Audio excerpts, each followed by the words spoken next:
Good morning, good afternoon, good evening, everyone. Thank you very much for joining us today. We're delighted to have you with us for our opening session of our virtual Oxford MBA Open Day. My name is Liam. I'm the Associate Director for the MBA Recruitment and Admissions team here at the school. And my team and I are going to spend the next hour or so giving you an overview of the program, the curriculum, some information on the cohort that we've just welcomed to the school for their start of term this week, and the application requirements that we look for when it comes to admission. Can I just check, first of all, please, a few housekeeping things. We're going to use the Q&A function at the bottom of your screen for almost everything that we do today. Can you just very quickly put in there a quick yes, if you can hear me okay, just to make sure that I'm coming across loud and clear? That would be really great. Okay, thank you, they're coming through, perfect. Now, if you have any questions at all, at any point during today's session, if you can enter them into that Q&A function, that's the place to really house them, please. We've got some members of the team working in the background. They'll answer any questions that come through. If you use the Q&A function, the rest of the audience will be able to see the question and also the answer that we post. As we go through the slides, if you have a question that you think is relevant and pertinent to the slide that we're on, don't wait for the Q&A session at the end. We do have some formal Q&A time that we'll go through towards the end of the session. But if the question is relevant, we'll answer it as we go through the slides. That will either be myself or the team in the background. But we will be back with you again for more formal Q&A towards the end of the hour. So without any further ado, let me go ahead and first of all, maybe turn my camera off so that you're not distracted by me as we go through the presentation, and then we'll make a start on the presentation. Just bear with me for 1 second here. Okay, and so again, welcome to the Oxford Open Day. As I mentioned here, we're going to take maybe an hour or so just to talk you through what the Oxford MBA is. And the first thing that people think about probably when they think of Oxford is maybe the city, the wider university. This is a picture that if you were to Google image Oxford, it might be one of the first results that you'll find. If anyone that's dialing in today has been to Oxford, this is probably something that is very familiar to you in terms of things that you've walked around, the buildings that you've seen. And this is one side of your experience with your MBA if you choose to come to Oxford to study. You'll be a member of the wider university, you'll be a member of one of the colleges of Oxford, and we'll talk about colleges in a bit more detail later. But this is 50% of your life here in Oxford is that wider institution, and the other 50% is the business school. And this is a picture of the business school. And straight away, you can kind of see the difference between the old traditional Oxford buildings, the 14th, 15th century Oxford buildings, and then the building on the screen in front of you now, kind of opened in 2006, expanded in 2013. This is your home away from home. Your 9 to 5 working day will be spent here in the business school. There's a library, there are some eating and dining facilities, all of your lecture theatres are here, faculty offices are on site. There's some breakout rooms, there's some private study areas, there's some outside grounds, and so everything that you need for your MBA experience can be found on this campus. And then after 5 o'clock, when your day finishes, you'll go home to your college, you'll socialize with your friends in the MBA and in the wider network. And that's where your second half of your university life really comes in. I'm not going to read this out to you, but the message on this slide from Kathy, our Associate Dean for the MBA and Executive Degrees, is one that talks about the kind of curiosity that we like to see in applications towards the MBA, where they are looking to explore that intersection between traditional business and creating impact. And that doesn't necessarily mean that you're an entrepreneur and you want to change the world. I mean, you're welcome to if you'd like to, but that isn't mandatory to be a success here at Oxford. We do look at that role of business in society. We will look at impact. That will be some level of social impact, but also impact in other sectors as well. And so people will often ask, what do you think sets Oxford apart from other MBAs, or what do you think Oxford MBA students have about them that is different from other MBA students? And it probably is that level of curiosity that I mentioned with regards to wanting to explore how their role as a future leader can encompass both those decisions that are for the greater financial good of themselves and their company, and making their shareholders happy and increasing their profit margins and doing well in a commercial sense, which is still hugely important, but at the same time recognizing that their level of responsibility, their level of seniority in their roles brings with it an opportunity really to start thinking about decisions that can create some level of impact, either impact for your workforce, for your community, or for your region as a whole. And that's really where we find ourselves in terms of what we look to do here at Oxford on the MBA. Now, it's a one-year program. I'm sure most people in the audience today will have done some research and will know that already. And we always get a question around 1 year versus 2 years. Why should I do a one-year program? And what are the benefits? And also, what are the disadvantages? And some of them are relatively obvious. You can see them on the screen here. So lower opportunity costs. You get back to your career that little bit more quickly. It can be very intense. It is a one-year program. We will work you hard. We will keep you busy, and we'll talk about the curriculum in just a second.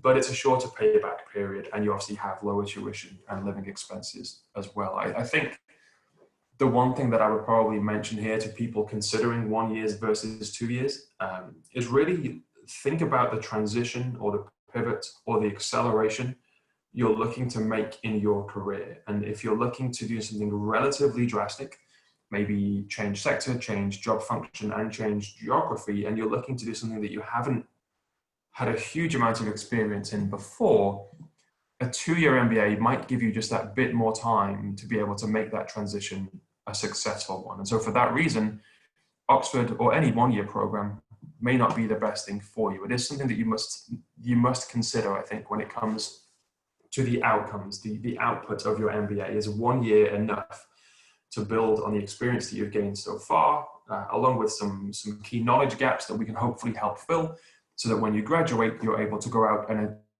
and gain that job that you're looking for immediately upon graduation. And that's what we'll look at in your application. And that level of understanding where you fit within that spectrum is a really important part of your application that you put in, so that we can see that you have the level of understanding of what you're looking to do, either in a 1 or a 2 year program. So with regards to the curriculum, it goes from 8 core courses that everyone is required to do, the fundamentals of business, and we'll go through what those are in just a second. We then have electives, which is really starting to personalize your experience and understanding what you want to take a deeper dive into to really customize your learning to be able to fill those knowledge gaps that we've talked about, to be able to specialize in a particular area to help future-proof your career and be more employable when you graduate. Some integrative modules that kind of encompass a few of the key themes that we look at here at the school, some co-curricular activities that you can get into if you'd like to, and then some applied learning as well. And the journey that you'll take really within the year with us is one that goes from individual learning in the core courses through to group work, working within study groups, working within teams, to then gradually looking at the learning you've had so far and applying that to wider challenges, a systemic problem. And we'll talk about go-to global opportunities and threats, Oxford, in just a few minutes. And that really is that kind of systemic challenge that we're talking about. So the year at a glance, you can see that we split the year into 3 academic terms. We have Michaelmas, Hilary, and Trinity, terms 1, 2, and 3. We then have a summer session and then capstone towards the end. And anything in that kind of dark orange, slightly red color is the core modules. They're the things that everyone must do in terms of the fundamentals of business. And you can see how they're split in different ways. So M1 is Michaelmas 1, the first half of Michaelmas. M2 is the second half of Michaelmas, just to explain some of the labeling on here. We have a new core module this year that's starting this year for the first time. That's Capitalism in Debate. That's brand new. It takes place in the second part of Hilary, which is kind of end of February, beginning of March. And so we're looking at bringing in a lot more discussion around capitalism and the role that it plays in terms of society and in terms of the future of business and where that intersection lies. A few of the electives start off just after that, at that time of year, and we'll talk about electives in a moment. There's a list of around 40 that you can pick from. You can see just from the screen here that through to the end of Trinity, you'll pick 7 electives. And then in the summer, if you choose to, and it really is a choice, you can choose to do further electives should you wish to. Within that, there are some international electives. We'll talk about those briefly in a second.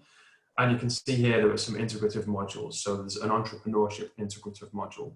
There's one talking about global rules of the game and responsible business, and thinking about these overarching themes that really fit in with what we're trying to do here at the Oxford MBA.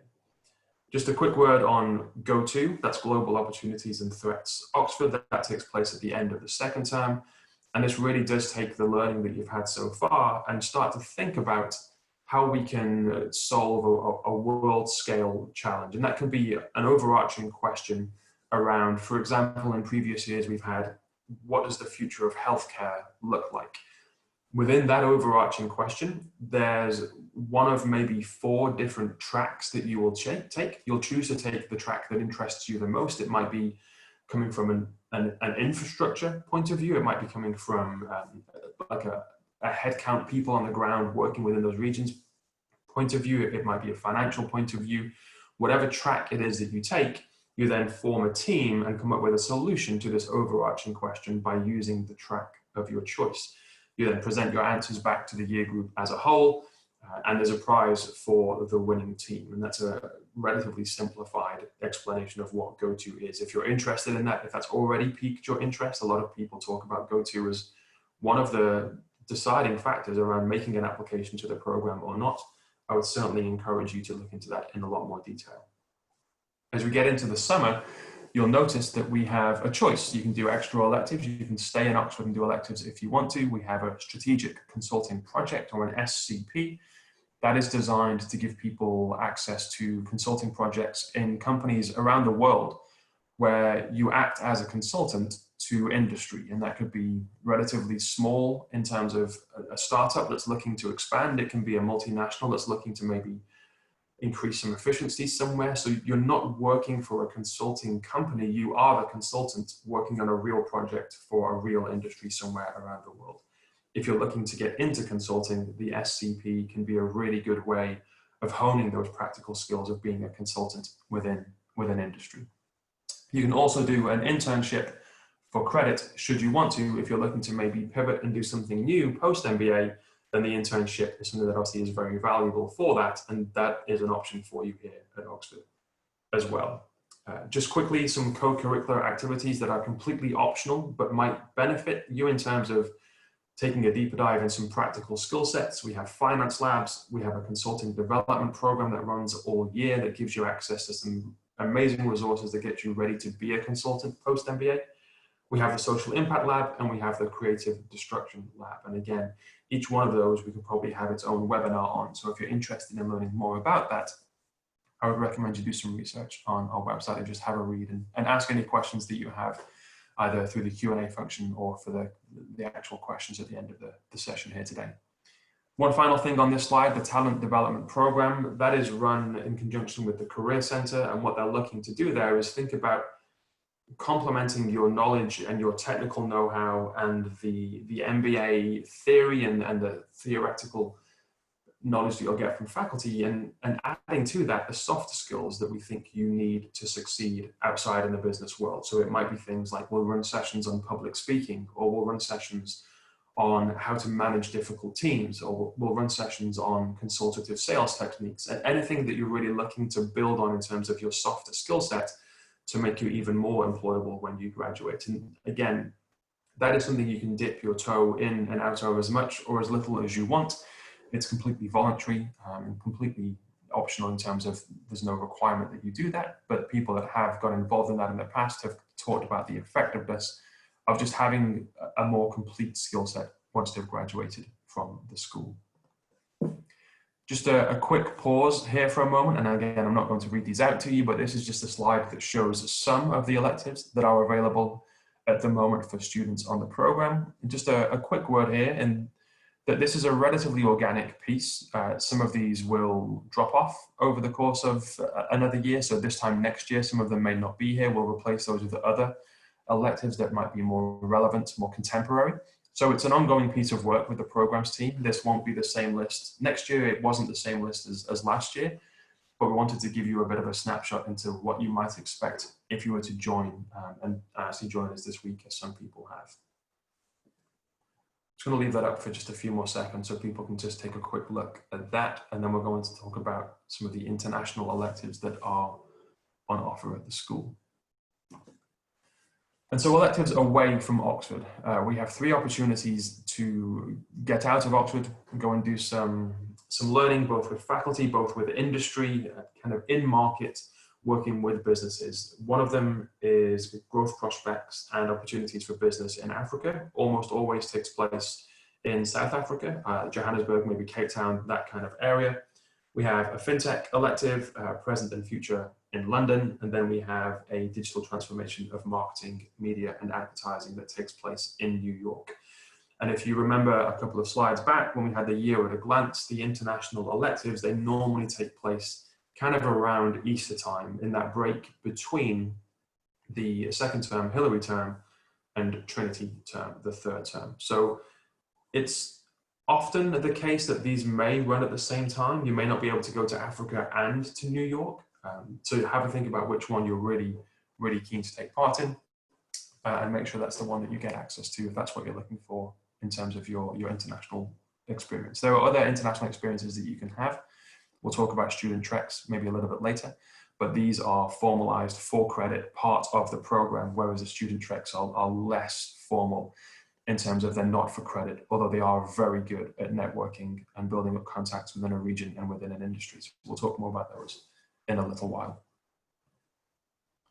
So the class profile, and this is the brand new class. They had their first day of term yesterday. They had the launch that started yesterday. They had a welcome from the dean and a welcome from the MBA director. The class size is relatively the same each year. It's anything from about 310 through to 330. You'll notice here that we're at 312. So even though we've had a little bit of disruption in terms of what has COVID done to the landscape for this year, we're still able to fill the class, and it's a class that we're really proud of. So it's as international as ever, 67 nationalities this year. That's actually the highest it's ever been here at Oxford. So if you're thinking about diversity and do I want to surround myself with people from different walks of life, different experiences that come from different parts of the world, Oxford could be a home that you feel very comfortable in for that reason. Now, don't get me wrong, a lot of European MBAs will have similar nationality numbers, so it's not something that we are unique at. What I would say here in terms of diversity is just around the diversity of thought that an Oxford student will bring with them. We're not known really as an MBA to have one particular output in terms of sector more than any others. You know, we don't have 70% of the class get into finance or into consulting, or there's no real majority of any sector. So because of that, we attract a wider range of people in terms of the experiences they bring with them, not just where do they come from. And so the diversity of the thought of the person that you'll have around you at Oxford, I do think that we are relatively strong in that area compared to some of our competitors who might have just as many nationalities as we do. So 92% international students, so 8% from the UK. 47% female this year. Again, that's the highest that we've ever had, and we're getting ever closer to that goal of 50-50. That's been increasing by a couple of percentage points year on year. We're really happy to almost be there. We would encourage that growth to continue, of course. We're looking for that nice 50-50 split just as soon as we possibly can. And then the final 2 statistics don't really ever change, to be honest with you. It's almost always 5 years average work experience in terms of the class. Now, the range of work experiences is often a lot wider than that. We have people with a minimum of 2 years of experience that we look for as part of our application requirements, and we have people all the way through to 10, 12 years of experience. And so if you're sat there thinking, well, I've got less than 5 years, or actually I have a bit more, is this not the right program for me? I would encourage you to get in touch and have a conversation, because the range of experiences that we have in here in Oxford is much wider than that average actually suggests. Again, the same with GMAT or GRE. Our median GMAT score is a 680, but the range is a lot wider than that. We'll have people in the high 700s. We'll have people in the 500s. And because of that, we also don't want you to feel too worried if you think, actually, my GMAT isn't that advertised minimum of 650. We have a slide about application requirements in a little while that we'll go into more detail. But my message here is, don't worry if you think that your GMAT isn't quite what it needs to be. Let's have a conversation, because you'll have absolute strengths in your application elsewhere that may outweigh whatever concerns we might have about some of your other aspects of your application.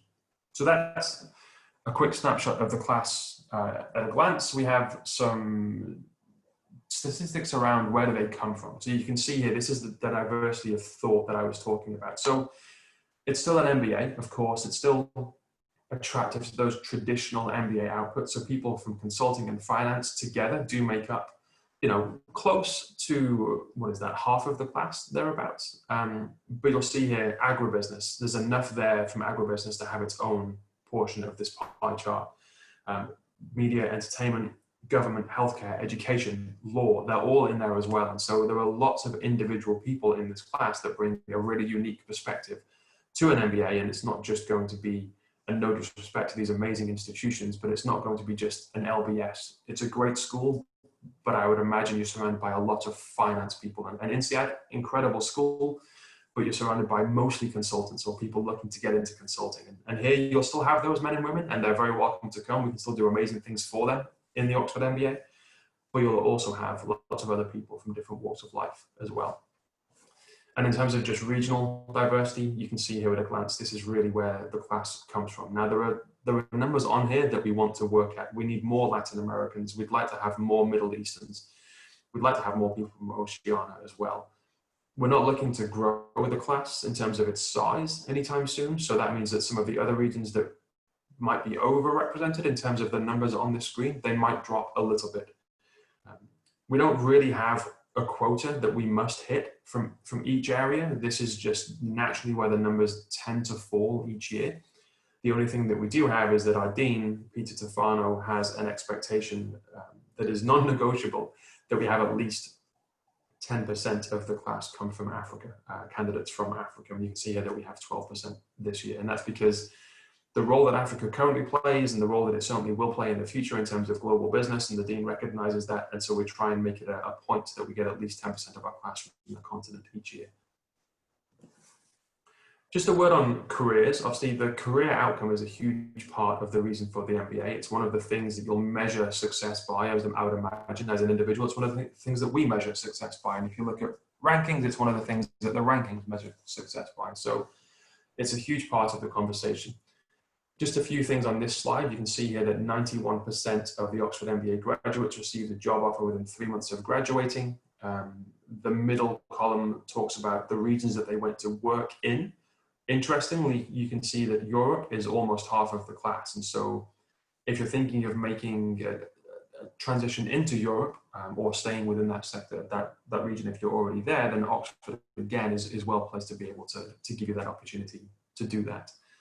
And the right-hand column is really just confirming what I was talking around. We don't particularly have one destination in terms of sector that really outweighs the others. Social impact, consulting, finance, and tech are really the big four in terms of where people go. But you'll see a really wide range of output sectors on there as well, which confirms, again, that diversity of thought that we've been talking about for the past few slides. Just going to park this slide here for a second and just talk about the kind of support you'll get from the Career Development Center. We have teams within the team. So that top half of the slide shows you the industry-specific teams that we have. We have one for finance, one for consulting, global industry, which is kind of tech and everything that isn't finance and consulting. So manufacturing, it might be consumer goods, it might be healthcare, it might be education, that's all global industry. And then we have a social impact team that works in social impact, but also kind of overlaps into those other sectors and thinking, well, consulting in a social impact space, you might work with the consulting team and the social impact team to secure that role. You'll then have some common support in all areas that are on the bottom of the screen there, and that's just a list of some of the things that you'll get support from the widest careers team, along with the sector industry specific support you'll get from each one of those teams within the team throughout the year. What I would say here about the careers piece, folks, is that it's a two-way conversation. It's a two-way street. The people that succeed the most in terms of getting the output and the outcome that they want are the ones that come with a plan and that are able to talk to their careers team about that plan from a very, very early stage in the year. It is a one-year program, as we've talked about, so time is of the essence. If you can engage with your careers team quickly, even in your first couple of weeks of launch, and get them on side with what you're looking to do, and just allow them to see that you've brought some ideas with you, you've brought maybe some contacts with you, you may have even researched to a good level the kind of company you want to work for before you even join the MBA. They will go away and take that information and work on your behalf. If you spend the first quarter, the first semester maybe of the year thinking, well, what do I really want to do? I might use the first few months to find out what really kind of excites me and ignites my passion. That's okay, but just be aware that you're leaving yourself less time to kind of engage that careers team. So come with a plan, engage the careers team with that plan as soon as you can. And that plan might change. And often that plan for candidates does change. And that's also fine, but just make sure you're engaging your career support at every step of that journey so that they know what you're looking for and they can do everything that they can to help you achieve it. Please don't make the mistake that some people do with any MBA, not just here at Oxford, that they think that getting into the MBA is actually the final key that will open all of the doors. And in a year's time or 2 years' time, if it's a 2-year program, when they graduate, that job will just be waiting for them. It is still a work in progress that yourself and the careers team have to work hand in hand to be able to achieve. Just going to pause here for a second. This slide just shows some of the companies that have been onto campus or have been recruiting from the MBA over the past year or so. Nothing really to say other than just it's a nice range of different sectors. It's a nice range of some really well-known names and some smaller startups, so the careers team can help you achieve whatever goal that you're looking for in terms of the size of company that you're looking for, as well as having global reach. And so don't think that just because we're in the UK and 48% of our class stay within the UK or stay within Europe, that that's all we can help you with. We also have strong contacts across the globe. 19% in Asia, 16% of the class went back to North America that a lot of the class came from in the first place. And so because of that, we do have that link and that wider alumni network that are now working in these institutions that are continuing that link and continuing that relationship to keep that relationship strong. Just a word on colleges, and this is often the point where people that maybe aren't familiar with Oxford, maybe don't live in the UK, maybe don't understand what the university is in terms of its constituent parts, can sometimes be a little bit overwhelming.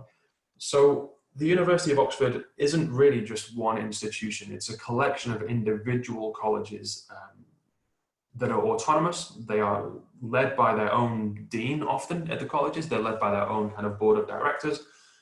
They'll run some programs, they'll offer accommodation, they're self-contained campuses around the city. You can see here on this picture, anything that looks like a quad with high walls around it is essentially a college, apart from the one on the right-hand side with that kind of faded copper green roof. That's actually a library.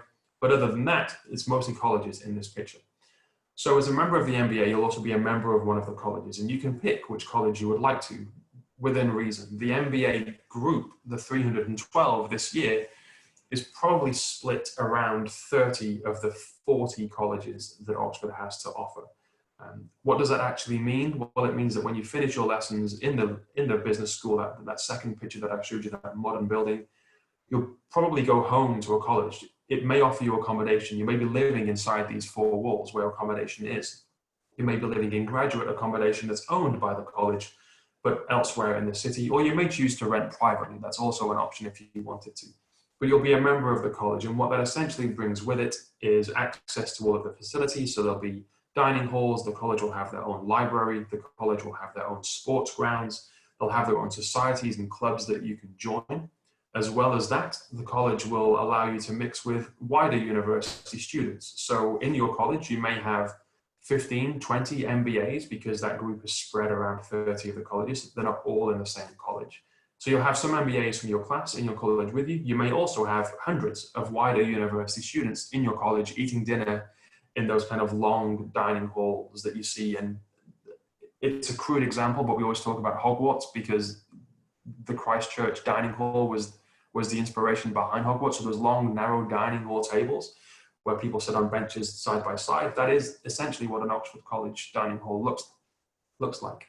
So because of that, you'll be having dinner with people that are studying maybe an undergraduate degree in mathematics through to a master's degree in rocket science through to a PhD in medieval languages or something along kind of the liberal arts. And so there's a real depth to a second kind of network you'll have access to if you do your MBA at Oxford. You'll have your 312 MBA students, your peer group in the business school. You'll then go home to the college, you'll have dinner with hundreds of wider university students, and some of the conversations that you'll get into with them will really kind of make you look at business in just a different way. It just adds an extra level of depth to your understanding, to your learning, and to your experience here at the University of Oxford. So just quickly, one of the main questions we get in the team is Liam, how do I pick the best college for me? And that's a very personal question because everyone's looking for slightly different things.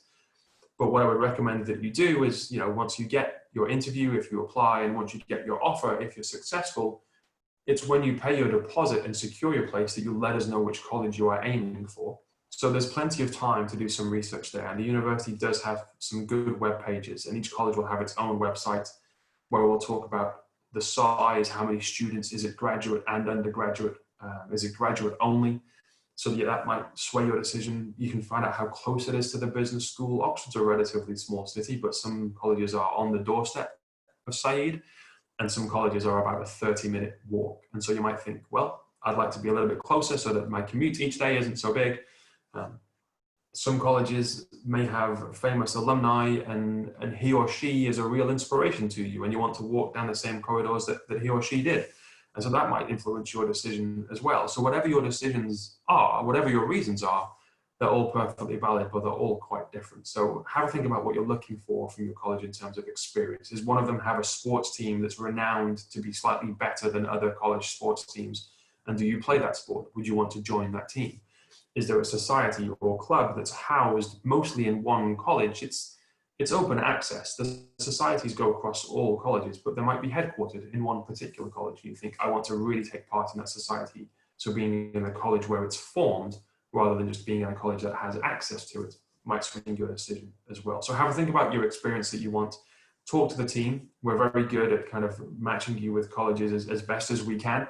There is no bad college at Oxford. There are some differences in terms of age of building and kind of architecture and proximity to the school and size, but other than that, there's no bad experience that you'll have in any of those colleges. So think about what you're looking for, and then just get in touch and ask us some questions.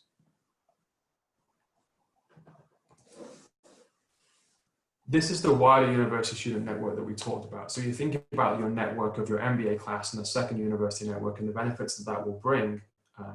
And you start to think about, well, how else can I get involved outside of the MBA? And there are a few examples here on the screen. So the Oxford Foundry is kind of our open plan, collaborative incubator space where people that are thinking about maybe entrepreneurship, people that may already be entrepreneurs, people that are looking to make a real impact in the social space will gravitate to. And it's not just for MBA students, it's for the wider university network as well. So if you're looking for people to kind of go in on a project with you, if you're looking for people to help support your startup, or you want to join a startup that's maybe already underway, the Foundry is kind of the home that you'll find all of those people will naturally go towards to find those like-minded individuals. Within the Foundry, there's the Entrepreneurship Center, which is kind of a department on its own that runs a lot of programs that support entrepreneurship. There's also the Skull Center for social entrepreneurship, which is a different thing from the Entrepreneurship Center. And the Skull Center will offer a scholarship. We don't really talk about scholarships too much in this. There is one slide that we'll go through a little bit later, but other than that, it's just a quick overview. But the Skull Center will also run lots of programs, lots of funding opportunities, lots of competitions, and lots of kind of crowdfunding opportunities to be able to get some money and some funding into ventures that you're looking to build. And there's also student treks that we talked about before. So this is something that is kind of led by the students along with the careers team. And together you'll come up with maybe a trip to a certain part of the world that you're familiar with and that you have strong networks and contacts with business and with industry. And there's a real hunger in the student body for 20 of you to go and make this trip to network and build your future career opportunities by meeting the right contacts. So whenever term isn't happening, whenever there's no formal lectures that you have to be in Oxford for, there are opportunities there to kind of build your own student treks along with the careers team to maybe make a week-long series of events where you go out to the regions, you meet with the industry, and you have conversations and you network and build your career aspirations from there. Just quickly about application requirements. I'm conscious of time and I want to make sure that we get through all of the slides. The only thing that I would say on this screen is that there's nothing that is concrete about the level that you have to achieve. You need an undergraduate degree. We recommend that is the UK equivalent of a 2-1. That's a 3.5 GPA if you're using the US term. Now, if you come below that, don't worry, get in touch or have a conversation with us. Professional experience, we look for a minimum of 2 years because we want you to be able to bring a lot to the institution in terms of your experiences that you can share with your classmates in those lectures, where you can give examples of what's worked for you in your work life so far. If you're at 5 years, great, that's right on the average. If you're at 10 years, not a problem. Get in touch and have a conversation with us. If you're fewer than 2 years, we might look at maybe waiting a little bit of time for you to build up a bit more experience, but still get in touch, have a conversation. We want to have these conversations with you. GMAT or GRE, we have no real preference here, guys. So if you think the GRE suits your strengths better, then the GRE is the one that you should be aiming for. If the GMAT suits you better, then obviously go for that one instead. The GMAT, we ask for about a 650. The GRE, that's roughly a 160 on the verbal and a 161 on the quant of the GRE. That's the numbers you should be aiming for to be competitive. But again, if you come in slightly below that, don't worry, it doesn't automatically preclude you. Get in touch and have a conversation. We look for 2 references. Both can be professional, both can be academic. I would recommend that one of them at least is professional. This is a vocational MBA. The MBA itself by its nature is vocational. It's all about accelerating your career. So it's good to have a professional reference. If you want to use 2 professional references, certainly not a problem. If one of them wants to be academic, certainly not a problem. Try and stay away from both being academic if you can. Online assessment we'll talk about in a second, and then supporting statement is really just an extra essay that allows you to really tell us something that we can't find out from the rest of your application. Some people use this to really think about, do I have a lower than I had hoped GMAT score? Is there an explanation? Is there a reason behind that? Do I want to use a supporting statement to explain what happened? Same with GPA. Did I have some troubles at undergraduate degree? Were there reasons that I struggled? If so, do you want to use a statement to explain those? Other people choose another direction and just try and talk about a passion that they have or an interest outside of their curricular lives and outside of their professional lives, and tell us about some hobbies or some passions that they have there. There really isn't no bad thing to talk about. One of the goals that you're trying to achieve in your application is to stand out from the crowd. We have a relatively high number of applications each year for a class size that isn't huge compared to some of the other MBAs out there. So because of that, selectivity can be quite high. It's your job to make sure that you jump out from the page at us, and the supporting statement can be a really good way of doing that. So think carefully about what you want to use those words for. Just a quick note on English language proficiency. If English isn't your first language, or if you have not studied a degree level qualification at an English speaking university, we may need to have either an IELTS or a TOEFL score from you. But if you're in doubt as to whether that applies to you or not, again, please get in touch and ask us. We'll be able to talk you through those requirements on an individual basis. Just quickly on the online assessment, there is a new aspect that we introduced last year, so we're into our 2nd year of this now, and it's a video assessment using the Kira platform. And this asks you to respond to some video questions. So we've pre-recorded the questions. You'll get those at random when you log into the platform, and you'll be asked within a minute or 2 to think of your answer and then record your response. So there's some prep time, but not a huge amount. There are 5 questions in total. The first 4 are video questions, and the final question is a written question where you'll be given an essay prompt and a few minutes to answer the first thing that kind of comes into your head when you think about the question that we present to you. It's a fundamental part of your application, so this also needs to be submitted by the deadline at the stage you're applying in. Give yourself some prep time. You can kind of go in, do question 1, log back out, and it will save your process. You don't have to do all 5 questions in one sitting, but once you start one of the questions, you can't leave until you've finished that individual question. So if you start question 1, you must finish question 1 to save your progress. But you don't have to start question 2 until maybe the next day or even the day after that. So it doesn't have to be sit down, all or nothing, one session. There are some practice questions that allows you to see how is the webcam working? Is the audio working? How do I look? Am I nervous? Is it weird looking at my face when I record myself on a video? And all those things are real. but you'll have some time there that they're not being recorded. We won't see any of those responses. You can kind of say whatever you would like to just to get yourself in the mindset ready for the real questions. But it is timed. So those individual questions are timed. Again, it doesn't matter if you take 5 days to do all 5 questions, but each individual question has its own time limit. So when you press start on one of the questions, you must get it done within the time limit. Otherwise, you may be cut off mid-sentence. The timer will stop, the videoing function will stop. You might carry on talking, but actually we're only going to capture what you say within that time limit.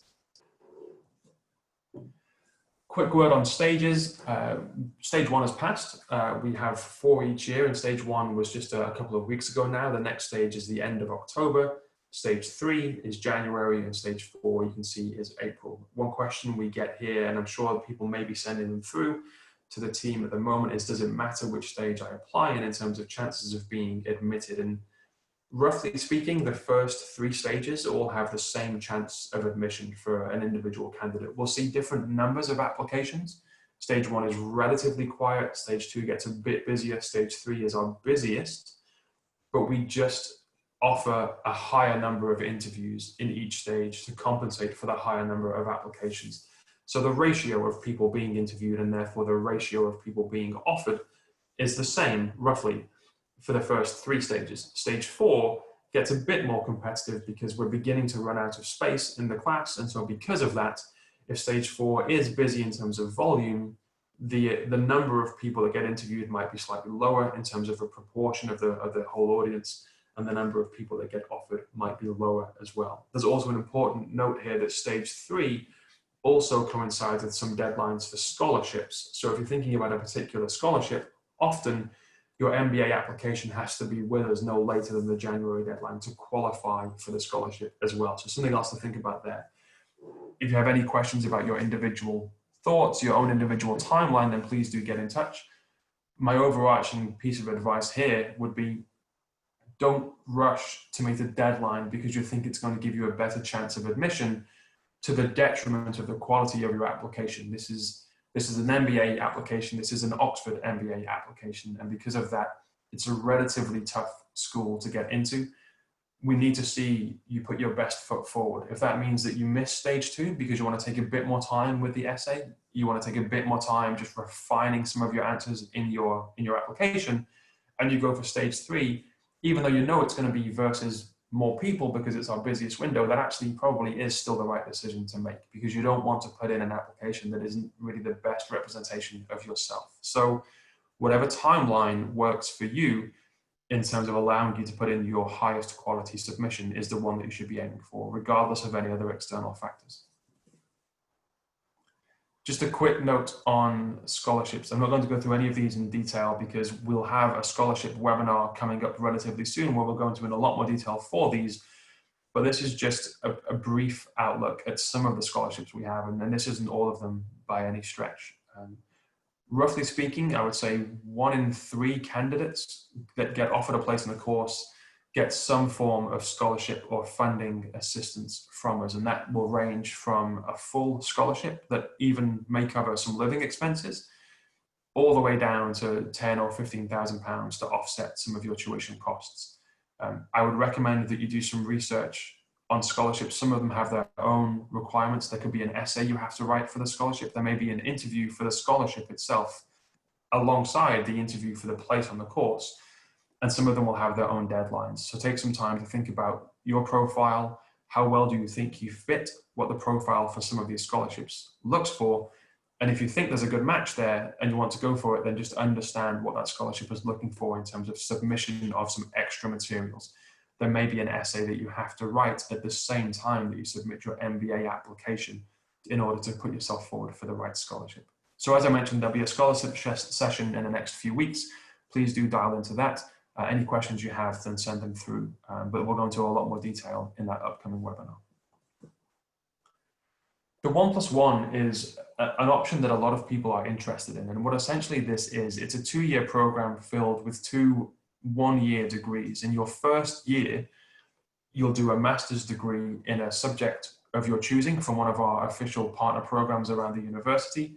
And in your second year, you'll come to the business school and do your Oxford MBA. So you're in Oxford for 2 years, but you fill that with 2 one-year programs. A lot of people think about, well, I want to work in government or in policy, and so I want to do a master's in public policy in year 1, the MPP, and partner that with the MBA in year 2 so that I can understand the role of government and business in my future career. So the 1+1 is really looking for people to take a much more specialized dive into an area that they're looking at. Some of the programs, and let me just skip forward a little bit here for you. You can see on the left some of the programs that are on offer in terms of what you can partner the 1+1, the MBA with, are quite varied. You can do water change and management, for example, in the School of Geography and the Environment. You can do social science of the internet in the Internet Institute. You can do the MPP, the public policy in the Blavatnik School of Government. You can do computer science. And so you'll think about, well, what career do I want to really forge for myself? Do I need a master's degree in that discipline as well as the broader discipline of business? And if I do, maybe the 1+1 is something that is of interest to me as an individual. So have a think about what it is you're looking to achieve and whether you would benefit from having both of those programs, both of those degrees under your belt. Now, there is a slightly different application process here. You kind of have to apply to both programs within the same cycle. So you'll have your application to your master's degree, your MSc, you choose which one you want, you check the admission requirements, you submit their application by their own deadline. At the same time, or at least in the same application cycle, you'll do the GMAT or the GRE. You have to apply to us at the MBA by that January deadline to be considered for the 1+1. You'll have your interview here at the MBA and you'll receive the MBA offer. So in the same year, you'll receive both offers.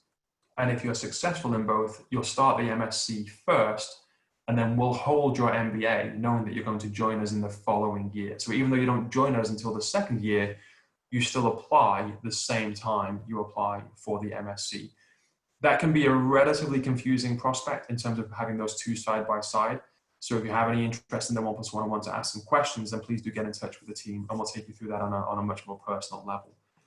One of the benefits of the 1+1 is that there's an option there to qualify for the Pershing Square Scholarship. This is open only to 1+1 candidates, but this will pay full tuition and college fees and living expenses for the whole 2 years. So all of your tuition for both your MSc and your MBA will be paid for, and you'll get a living expense allowance for each of those 2 years as well. What they look for is some academic achievement, so good undergraduate degree results, good GMAT or GRE, looking to tackle world-scale social challenges in your career. It doesn't have to be through your own enterprise, but it can be. It can also be through an existing organization. Scalable and sustainable solutions, and also a really clear idea of why the 1+1 is needed to allow you to fulfill your objectives. So there's an extra essay you'll have to write if you're a 1+1 candidate that talks about why the 1+1 is needed, as well as another essay about why the Pershing Square Scholarship would benefit you. So there's a lot more thought and work that goes into that application, but the benefits of being awarded the scholarship, I think, are probably quite clear. So it's worth the effort to get into that if you think that you would qualify and you think the 1+1 is the right thing for you. Just some quick next steps in terms of what comes next. Our website has a few options there to download a brochure. You can register your interest for the next intake. That allows us to kind of see that you're interested in us. We can then open a conversation with you and get the ball rolling in terms of your individual expertise, your individual experience. We want to talk to as many of you as we can on an individual level to see if we're the right fit for you and if you're the right fit for us. So connect with our team in any way that you can. We have current MBA students. They're only 1 day in, so I would say maybe let's not approach them just yet. They're still finding their feet. I think in Oxford, especially in a new world where some of it's virtual and some of it is in person, but they are there as a resource maybe in a few weeks once they've settled in to talk to you about how their experiences are going. And certainly recent alumni are a very good resource to tap into in terms of getting their opinions on how things are and how they've been successful since they've graduated. You had an open day today. Thank you for coming to this. Hopefully you'll join us again for the career session later this morning and then for the taster lecture this afternoon. We also have some sessions happening on Thursday this week, so please do feel free to join us for those as well. And then I think the biggest piece of advice is just that preparation time it takes for the GMAT and the GRE, whichever one of those that you take. Anecdotally, you'll hear people say, I studied for 50 to 100 hours to get the score that I wanted. I took the test 2 or 3 times to get the score that I wanted. It's not the biggest part of your application in terms of the only thing that we look for, but it is a big part of your application in terms of showing us how you might handle the rigor of the MBA. And therefore, obviously, and it goes without saying, aim to score as highly as you can in those tests. I'm just going to leave you for a moment with this quote from our Dean, Peter Tufano. And again, it talks about that transforming people, business, and society outlook that we have here at the school. We have a good 10 minutes left for any questions that we haven't been able to get to so far with the team. What I'm going to do is just introduce my colleague to you, Mandeep. Mandeep works with us here in the team. She's one of our senior recruitment and admissions advisors. Mandeep is going to join us for some live Q&A, and I'm also going to go ahead and turn my video back on so that we're able to kind of see each other. So here we are. Here's Mandeep. Thank you for joining us, Mandeep. Guys, if you have any questions for us, please do send them through. We're going to have maybe Megan or Hannah in the background read them out, and then Mandeep and I will try and answer them as best as we can. So Megan, Hannah, over to you. What questions do we have, please? Okay, thanks, Liam. So the first question we have is, do you have any preference over the GRE and the GMAT? Very quick answer to that one. No, we don't. There really is no preference at all. I would say the majority of people still seem to take the GMAT, either because they think they need to, because that's what's wanted, or because they think it's better for them. I'm not sure what the reasons are, but if you feel the GRE is the one for you, then we have no issue at all with that. Please feel free to pick whichever one you think is best. Okay, thank you. Next question is from Afra. It's about the GRE. So their score for the quant section is equal to what the school asks for, but the verbal is a bit less. Can they still apply with this score? Yes, 100%. The GRE or the GMAT is just one of the many things we look at when we evaluate an application. As I mentioned before, if you fall slightly below that expected score that we have on our website, then please don't worry. There will undoubtedly be other areas of your application that are very strong, and that may outweigh any concerns that we have. So the message to anyone listening today, if their score isn't quite what they hoped it would be first time around, or isn't what they think we want it to be, is still feel free to apply, or at least let's have a conversation in the run up to your application to see what we can do. Okay, great. So the next one is around references. One of their references no longer works for the company, so doesn't have a professional email address. Can they use a personal one? Mandeep, would you like to take this question? Yes, absolutely. We can still accept a reference from a personal email address. What I would say to do is ensure that when you do add your referee's details on to the application, when they start their letter of recommendation, if they can just ensure that they add the reason for why they are using a personal email address. And also if you could get in contact with us, so you can send us an email just to let us know, and that's something that we can accept. Brilliant. So this is around the age. Is there an age limit for the MBA?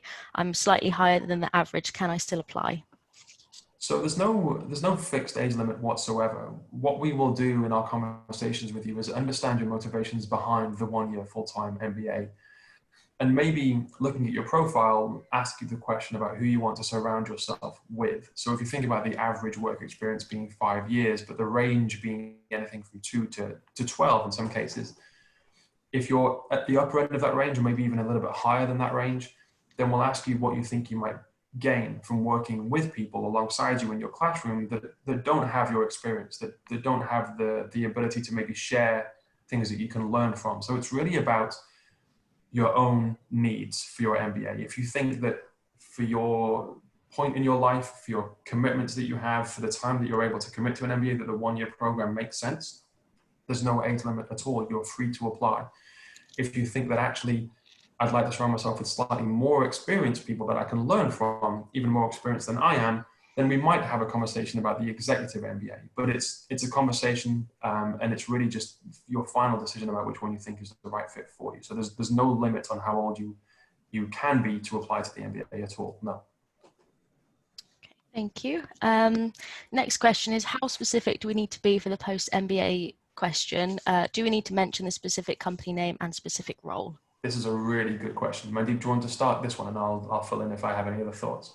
Yes, absolutely. So it's recognising that the Oxford MBA, as it is a 1-year programme, it is fast-paced, it is intense. So we do advise that you need to start doing that reflecting now when it comes to your post-MBA goals. And when you open up the application, when you open up the post-MBA plan, you'll see the questions, and you'll see that they have been designed to be quite reflective. And the admissions committee, we are essentially looking at what it is you want to do, where do you want to do that, how realistic your goals are, how the Oxford MBA is going to help you achieve those goals. And yes, if you do have some targeted companies that you're aiming for, what skill set is it that's required and how do you meet that? Thinking about their hiring processes. And as Liam mentioned, when it comes to starting the programme, if you have a plan that you're able to engage with the Careers Development Centre right at the start, you're able to hit the ground running and be able to help achieve your post-MBA goals. Just further to that, and that's a really good answer, thank you, Mandeep. It's just understanding from our point of view what level you expect to be able to achieve. So for example, are you going from analyst to associate? Are you going from associate to senior associate? Are you going from a relatively junior position to actually one that might be a little bit too much of a jump after a one-year program? So if you have target companies, like Mandeep said, then let us know what they are. Definitely, if you have target roles in mind, let us know what they are. We're never going to hold you to what you say in your application. So if you come into the application and into the interview saying, I want to be a senior associate working at McKinsey, and then you join the program and think, actually, that's not for me anymore, we're not going to be upset. People can change their mind, but we do expect a level of detail and a level of associated research into what that path looks like. And I think that's my key point, is that if you put in there that you want to work at McKinsey and work in at this level, but you don't show that you've understood what it takes to get there. You may have reached out to McKinsey, you may have even already had an interview there, or at least that kind of case study type interview at a consulting firm before. Anything that you can do to show us that you understand the journey that you'll have to take with the obstacles that you may have to overcome, I think that level of detail of research is much more important than actually nailing down a job at a company in terms of what you're looking for in that application, if that makes sense. Great, thanks both. Similar kind of question, is there a word limit for the supporting statement and what level of detail needs to be included? Yes, I'm sorry, I should have said this on the slide. So the supporting statement is no more than 250 words. So it's relatively brief in terms of what we're looking for. Level of detail, whatever you can fit into 250 words is the answer there. That can be quite tricky if you decide to talk about a passion or something that really ignites that excitement. That can be quite tricky if you're talking about something that caused your undergraduate degree to be a bit lower than you had hoped. But there is an expectation there that if you go above that 250 words by 5%, and it's actually 265 words or so, that's fine. Just don't go really beyond that if you don't mind. Thank you. So Ibrahim asks, are we limited to the choice of colleges?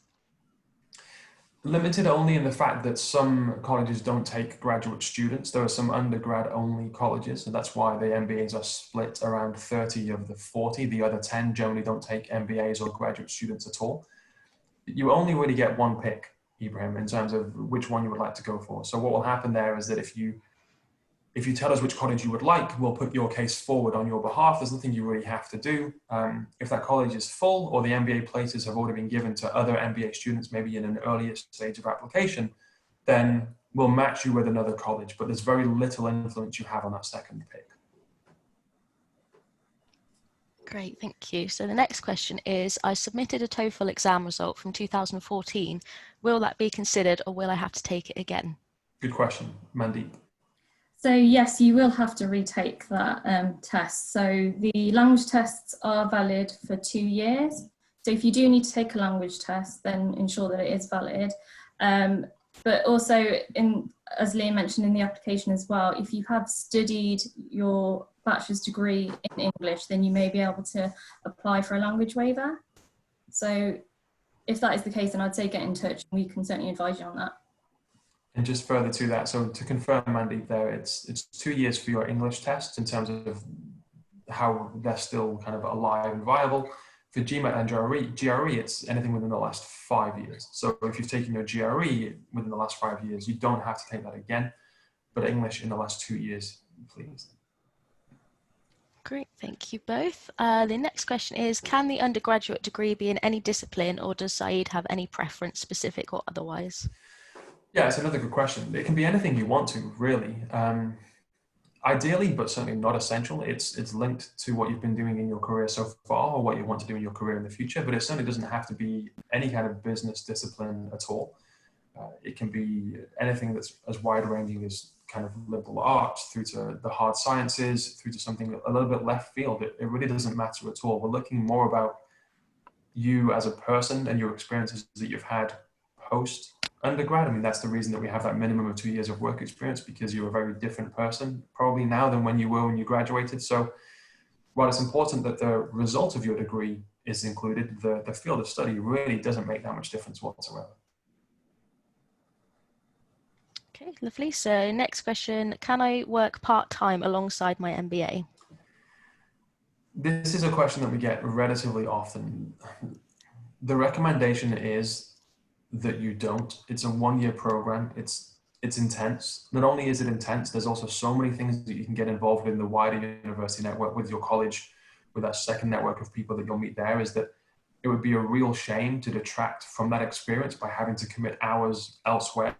So while it's not necessarily against the rules or banned, it's very strongly advised that you don't do that, simply because we're not quite sure how you might manage the workload of the MBA itself and the part-time job and all those extracurricular or co-curricular activities that you might want to get involved with. There's a danger of burnout there that we would like to try and avoid if at all possible. Okay, great. I'm conscious that we're coming to the end of the hour. Question from Ibrahim. I have a 2-2 undergraduate degree, but very good GMAT scores. Will my application still be competitive? I mean, that's impossible to say.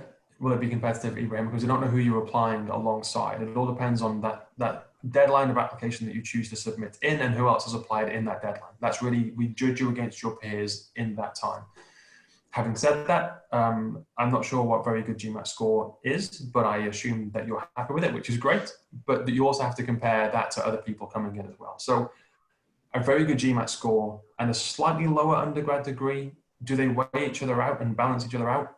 Probably yes, but it's still hugely important to have a good supporting statement and a good career plan and other aspects of your application be just as strong as you think the GMAT score is as well. So please don't rest on your laurels that you think this GMAT score alone, this very good GMAT score, will be enough to see me through, because there's work needed from everybody, from every applicant in other parts of their application as well. So it's a difficult question to answer. I would say reach out to the team and we can have a much more individual conversation with you when we have a bit more time, and we can go from there. Okay, lovely. Should we have one more question? Yes. One from Powell. They said, thank you for a very insightful session. What themes of questions are covered by the online assessment? Well, that's a great question. Mandy, would you like to take this one?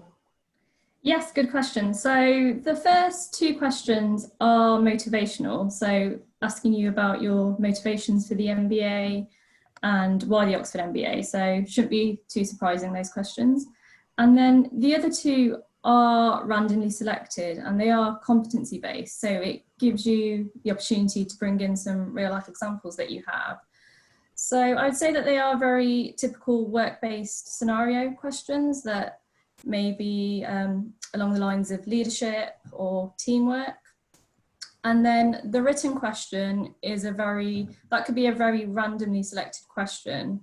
Some may say that it could be a fun question, depending on what question it is that you do get. And for the written question, we are looking at we are assessing your written English and also looking at how you are framing your point and your argument for the question that's being asked.